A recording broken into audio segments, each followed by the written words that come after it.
Could you give it up?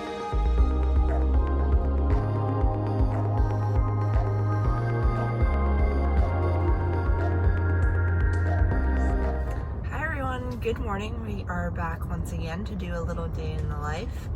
Again, heading to campus, so hopefully it's a good day. It's a beautiful day outside, and I'll see you there. Alright, I have made it to Microsoft campus, and it is just absolutely beautiful outside. And let me just quickly show you what the view looks like because it is stunning. So there's the sun, just nice and bright, and then just this beautiful, vast treescape. And I am working right here. Per usual, I will spend the first 5 to 10 minutes just checking up on emails, reading threads, like I mentioned in my last day in the life. And this morning it was actually pretty light, so I didn't spend too much time, maybe just about under 5 minutes. So I will use this time to get ahead and jumpstart my prioritization. So it's actually around 8:45, which is a little bit later than I usually get started, but that's okay. So for my prioritization, I like to go through the projects that I have and then go through action items that I have to complete today, and then figure out what are my other priorities for the rest of the day that might not be included in some of those projects. Let's get cracking. So the first thing that I try to do in the morning is to set up my prioritization. So in the past, I kind of just took the projects that I had and brainstormed what action items I needed to get done for the day, as well as what other random tasks I needed to finish during that day. Recently though, I've switched to using more of a table. The first column on the left is just the current project I'm working on. The second column in the middle is my immediate action items I need to get done, ideally today or maybe tomorrow. And the rightmost column contains my future to-dos or future action items. Ideally, each of these would have a future date in which I need to take action, but sometimes it's just an after I meet with XYZ or after I complete this step in the project.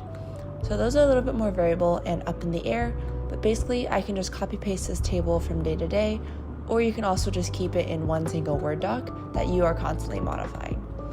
For me, I like to update this day to day and have a copy of it previously, so I can start to kind of refer to previous days and see the progress that I've made on the project over time. In this next clip here, I'm filling up my calendar with some more one-on-ones. Ever since joining full-time, one of my biggest goals was just to establish relationships with people in the organization around me, and I want to set a goal of at least having around 5 one-on-ones per week. Most of these one-on-ones are just informational, purely learning about what they do, what their background's like, or what their story is. And in particular, I've been making more of an effort to reach out to more early in career folks, or people who may not have been at Microsoft super long. This is so I can learn more about how they onboarded, what their recent process has been like, and try to extrapolate some learnings on my own behalf as well. Sometimes I feel like I get along really well with a person, and that makes me more inclined to want to schedule a follow-up. And other times, if I feel like we didn't really get along, or there's not really any prospect of us working together, then you don't need to feel compelled to schedule a follow-up either. Got some one-on-ones scheduled onto my calendar, and I'll talk a little bit more after that. I'm currently in stand-up for the morning, where I just update my progress with my team, and I get to hear what the rest of my team is working on as well.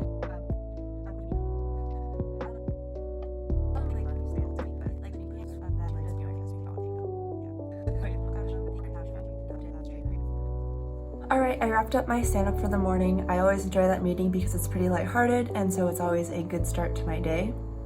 Like I said, I use the time that I had in the morning with my prioritization to kind of help guide what I want to do for the rest of the day. According to that schedule, I can block out some time later this afternoon to tackle one of the tasks that I listed for myself today.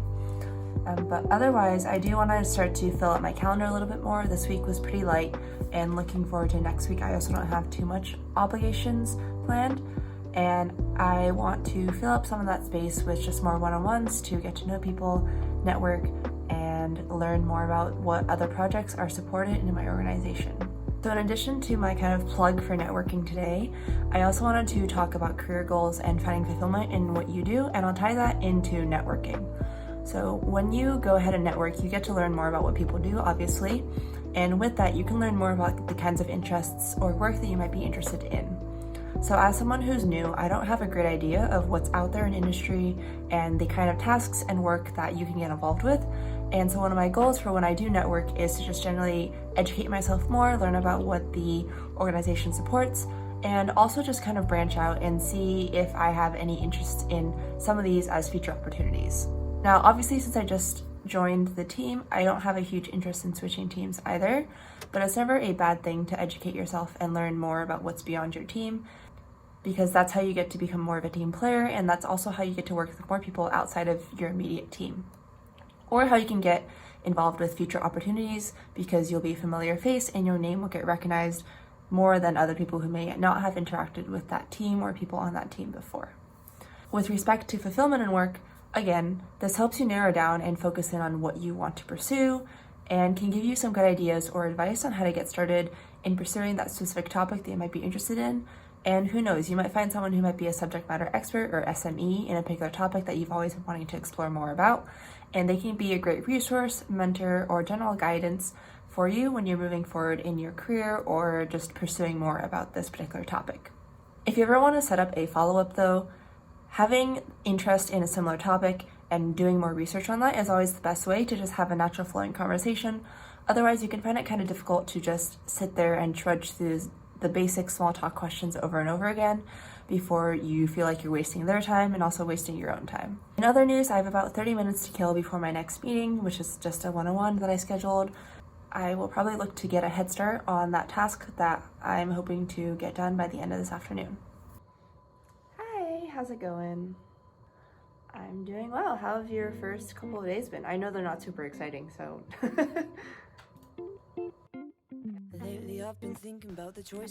I want to spend a little bit more time talking about career goals as well. So setting up your career goals is really important because it gives you a general direction of what you want to do while you're at work. If you just go into work without any career goals, then you kind of just end up being thrown on projects that may not be interesting to you, that may not be relevant, or just provide any value to you and generally in your career. So by having goals, that gives you some sense of direction, and by articulating those goals to your manager or your team, they can kind of toss projects or ideas your way in terms of how you can make progress on those goals. Alright, it is 2 p.m. The day has really flown by, and earlier around 12 I stopped for lunch for about 40 minutes, and then around 1 I kind of explored to find a different working space, so now we're here. I also just wrapped up a one-on-one that I had with someone else that was early in career. One of my recent one-on-one goals is to find more early in career people, whether that be just to solely connect, but also just to get to know them and see what other early in career folks have as far as advice for someone who might be starting out new. The rest of my afternoon is pretty free. I don't have any more meetings, but I did schedule some more one-on-ones for the following week just to kind of re-up on my commitment to one-on-ones, getting to know people. And for the rest of the afternoon, I think that I will take some time to reevaluate my task list. I just got some good advice about when you do have free time, taking that time to just write out everything that you could be doing and then evaluating and reprioritizing based off of that list that you have. So right now I don't have a whole definite list of what I could be doing, but I think that I would have a better shot at directing myself and directing my learning if I did have just kind of an overall list of everything that I wanted to learn. So that's what I will be tackling in the next hour or so.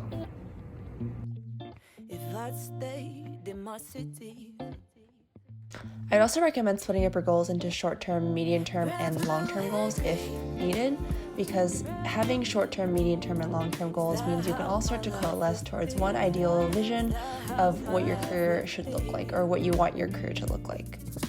So with learning, I know it can be kind of hard in the abstract to say, okay, I want to go learn a programming language or I want to go learn some other technical skill such as system design. Having some career goals in mind can be really helpful to also know what you want to work towards and what you're striving towards when you're making these kinds of learnings and spending your dedicated time to learning. So for example, one thing that I have as a career goal is to get certifications. So in security, there are tons and tons of endless certifications that you can get that range from generalists to very specific skills that you can have as a cybersecurity professional. So for me personally, one of my learning goals is tied to one of those certifications, and I have been using Pluralsight just as an online learning platform to kind of learn more about what that certification entails and the general roles that that certification requires. For certifications, though, you probably have very specific learning paths because there are institutions that offer a specific exam, so you're kind of pigeonholed into following their exact criteria and learning path. Especially as new grads / students entering the workforce, this is probably the best time we have to utilize some of that downtime and the slack of being a new grad to really emphasize our learnings and figure out where we want to go in our career. I have a general idea of where I want to be in 2 years, 5 years, and I'm still working on my 10-year plan. But again, having those landmarks in mind can just help set you up for understanding where you need to work on and getting more valuable feedback and specific feedback tailored to helping you grow and improve in your career. So I'm gonna go ahead and do some of that Pluralsight course, and that'll probably wrap up my afternoon. So I will see you around 4 p.m. at the end. I'll share some of my career goals here as well because I always enjoy hearing examples, and that helps to give me better ideas to structure my thoughts moving forward. So a lot of my goals relate towards mentoring / mentorship, becoming a subject matter expert, and building leadership, influence, and also moving into a managerial role. I define short-term as being the next 0 to 2 years. So for my short-term goals, they include finding a mentor in my organization that can help me with generally building up my PM skills, as well as finding mentors in specific areas or skills that I might want to get better at. Another thing that I want to work towards in the short term is to build up my presentation and public speaking skills. In the medium term, my goals include presenting to leadership, which relates to public speaking, and also presenting at a conference, which again also relates to public speaking. I also want to work towards being a mentor for a full-time employee. I also know that I want to be working towards a managerial role, so building leadership by offering mentorship is a good way to build into a lead type of role. Remember that these goals are always flexible, and I would encourage you to revisit them every 6 months or so.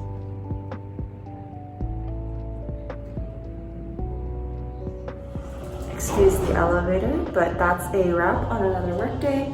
Thank you all so much for watching, and I'll see you next time. Bye.